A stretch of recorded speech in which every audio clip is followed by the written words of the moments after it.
दोस्तों, बड़ी खबर निकलकर सामने आ रही है। साल खत्म होने से पहले ईरान का बड़ा धमाका, एक साथ 3 स्वदेशी सैटेलाइट लॉन्च की तैयारी, दुश्मन देशों की बड़ी बेचैनी।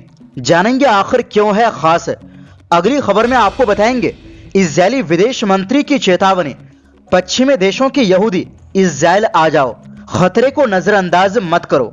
जानेंगे आखिर अचानक इजरायल ने क्यों की ये अपील। और इसी के साथ आपको बताएंगे जापान ने फुकुशिमा हादसे के बाद दुनिया का सबसे बड़ा न्यूक्लियर प्लांट फिर खोलने को दी मंजूरी। क्या परमाणु युग की वापसी हो रही है? और साथ में भारत में अरावली को लेकर सियासी घमासान, बीजेपी सरकार पर सचिन पायलट का सीधा हमला। तो बिना समय गवाए शुरू करते हैं खबरें। दोस्तों, 2025 का साल अब अपने आखिरी दौर में पहुंच चुका है और 2026 के आने से पहले ही ईरान एक ऐसा बड़ा कदम उठाने जा रहा है जिससे उसके दुश्मन देशों की टेंशन साफ तौर पर बढ़ सकती है। ईरान ने ऐलान किया है कि वो 28 दिसंबर को एक साथ अपने 3 स्वदेशी सैटेलाइट अंतरिक्ष में लॉन्च करने वाला है।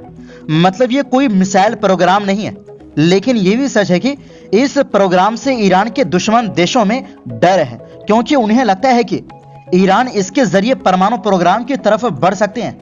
दरअसल ईरानी स्पेस एजेंसी के प्रमुख हसन सलारी के मुताबिक ये लॉन्च रूस के ओस्तोचनी कोस्मोड्रोम से किया जाएगा और इसके लिए रूस के ताकतवर सोयूज रॉकेट का इस्तेमाल होगा। ये तीनों सैटेलाइट पृथ्वी से करीब 500 किलोमीटर ऊपर लो अर्थ ऑर्बिट में स्थापित किए जाएंगे। प्रेस टीवी की रिपोर्ट के अनुसार जफर 2 और पाया सैटेलाइट को पहले ही सोयूज रॉकेट के सेपरेशन ब्लॉक से सफलतापूर्वक जोड़ दिया गया है और इससे जुड़े सभी तकनीकी परीक्षण भी बिना किसी रुकावट के पूरे हो चुके हैं। यानी लॉन्च के लिए सब कुछ पूरी तरह तैयार है। आपको बता दें कि जफर 2 सैटेलाइट को Iran university of science and technology के वैज्ञानिकों ने तैयार किया है। यह अपने पहले मॉडल से कहीं ज्यादा एडवांस है। इसमें पहले से बेहतर हाई रेजोल्यूशन कैमरा और मजबूत कम्युनिकेशन सिस्टम लगाया गया है, जिससे ईरान को अंतरिक्ष से ज्यादा साफ तस्वीरें और बेहतर डेटा मिल सकेगा। वहीं पाया सैटेलाइट भी इस मिशन का बेहद अहम हिस्सा है। ये सैटेलाइट ब्लैक एंड व्हाइट तस्वीरें 5 मीटर की क्वालिटी के साथ और रंगीन तस्वीरें 10 मीटर की क्वालिटी के साथ भेज सकता है। इसका इस्तेमाल खेती पर नजर रखने, पानी के संसाधनों की निगरानी, पर्यावरण की स्थिति समझने और शहरों की मैपिंग जैसे बेहद संवेदनशील और रणनीतिक कामों में किया जाएगा। इसके अलावा इस मिशन में कौसर सैटेलाइट का अपग्रेडेड वर्जन भी शामिल है, जिसे एक ईरानी टेक्नोलॉजी कंपनी ने तैयार किया है।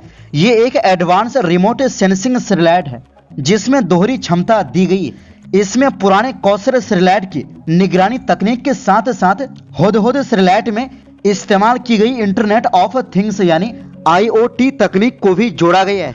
कुल मिलाकर 2025 के खत्म होने से ठीक पहले ईरान का यह कदम सिर्फ एक वैज्ञानिक उपलब्धि नहीं बल्कि एक बड़ा रणनीतिक संदेश भी माना जा रहा है। माना जा रहा है कि इस लॉन्च के बाद ईरान की अंतरिक्ष निगरानी, डेटा इकट्ठा करने और तकनीकी ताकत कई गुना बढ़ जाएगी और यही बात उसके विरोधी देशों के लिए चिंता का कारण बन सकती है। वहीं दूसरी ओर दोस्तों, इजरायल के विदेश मंत्री गिदोन सार ने रविवार को पश्चिमी देशों में रहने वाले यहूदियों से इजरायल आने की अपील की है। उन्होंने कहा कि दुनिया के कई देशों में यहूदियों के खिलाफ नफरत और हमले तेजी से बढ़ रहे हैं। रिपोर्ट के मुताबिक उनका यह बयान ऑस्ट्रेलिया के सिडनी शहर में हनुक्का कार्यक्रम के दौरान हुई गोलीबारी के ठीक एक हफ्ते बाद आया है, जिसमें 15 लोगों की मौत हो गई थी। ये घटना बॉन्डी बीच इलाके में हुई थी। हनुक्का के आखिरी दिन एक सार्वजनिक कार्यक्रम में मोमबत्ती जलाते हुए गिदोन सार ने कहा, यहूदियों को दुनिया में कहीं भी सुरक्षित रहने का हक है, लेकिन हम देख रहे हैं कि हालात किस तरफ जा रहे हैं। हमारा इतिहास हमें सिखाता है कि ऐसे संकेतों को नजरअंदाज नहीं किया जा सकता। विदेश मंत्री का आरोप है कि आज के समय में यहूदियों को दुनिया के अलग अलग हिस्सों में निशाना बनाया जा रहा है। इस मौके पर दुनिया भर से आए यहूदी समुदाय और संगठनों के नेताओं को संबोधित करते हुए उन्होंने साफ शब्दों में कहा, आज मैं इंग्लैंड, फ्रांस, ऑस्ट्रेलिया, कनाडा और बेल्जियम में रहने वाले सभी यहूदियों से कहता हूं, इजरायल आइए, अपने घर लौट आइए। वैसे आपको बता दें कि इजरायल ने यह अपील ऐसे समय में की है जब खुद इजराइल से बड़े पैमाने पर पलायन देखने को मिल रहा है। एक रिपोर्ट के मुताबिक 2023 के बाद से इजराइल के टैलेंटेड लोग और युवा पीढ़ी देश छोड़कर जा रहे हैं। दरअसल 7 अक्टूबर 2023 को फिलिस्तीनी समूह के हमले के बाद जब गाजा युद्ध शुरू हुआ, तब से इजरायली नेता लगातार ये दावा कर रहे हैं कि पश्चिमी देशों में यहूदियों के खिलाफ नफरत और हमले बढ़े हैं। इजरायल का आरोप है कि कई पश्चिमी सरकारें इस बढ़ती यहूदी विरोधी हिंसा को रोकने में नाकाम रही। कुल मिलाकर इजरायल एक बार फिर दुनिया भर के यहूदियों से इजरायल लौटने की अपील कर रहा है और मौजूदा हालात को उनके लिए खतरे की घंटी बता रहा है। वैसे इस पर आप क्या कहेंगे, अपनी राय कमेंट बॉक्स में जरूर दें। वहीं दूसरी ओर दोस्तों, जापान ने दुनिया के सबसे बड़े न्यूक्लियर पावर प्लांट काशीवाजा की कारिवा को फिर से शुरू करने की मंजूरी दे दी है। मार्च 2011 में हुए फुकुशिमा परमाणु हादसे के बाद से प्लांट बंद था, जिसके चलते जापान ने अपने सभी 54 न्यूक्लियर पावर स्टेशन बंद कर दिए थे। जापान की राजधानी टोक्यो से लगभग 220 किलोमीटर दूर निगाटा में काशीवाजा की कारिवा प्लांट को फिर से शुरू करने की मंजूरी कई बार की जांच और विधानसभा में वोटिंग के बाद मिली। दरअसल 2011 में आए भूकंप और सुनामी ने फुकुशिमा न्यूक्लियर पावर प्लांट को तबाह कर दिया था। प्लांट से निकले रेडिएशन से कई लोग बीमार हुए थे। ये यूक्रेन के चेर्नोबिल के बाद दुनिया की सबसे बड़ी परमाणु दुर्घटना थी। इसलिए जापान आज भी न्यूक्लियर एनर्जी को लेकर सावधान है।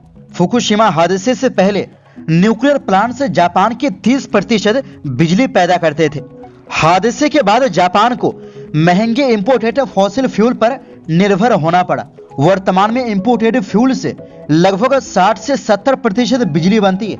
पिछले साल फ्यूल इंपोर्ट्स पर जापान के 68 अरब डॉलर खर्च हुए थे। वहीं दूसरी ओर दोस्तों, कांग्रेस नेता सचिन पायलट ने अरावली पहाड़ियों की नई परिभाषा पर हो रहे विरोध के बीच बीजेपी की सरकार पर निशाना साधा है। केंद्र सरकार की सिफारिशों के बाद सुप्रीम कोर्ट ने अरावली पहाड़ियों की नई परिभाषा को स्वीकार किया है। इसके अनुसार आसपास की जमीन से कम 100 मीटर ऊंचे जमीन के हिस्से को ही अरावली पहाड़ी माना जाएगा, जबकि इसका जमकर विरोध हो रहा है।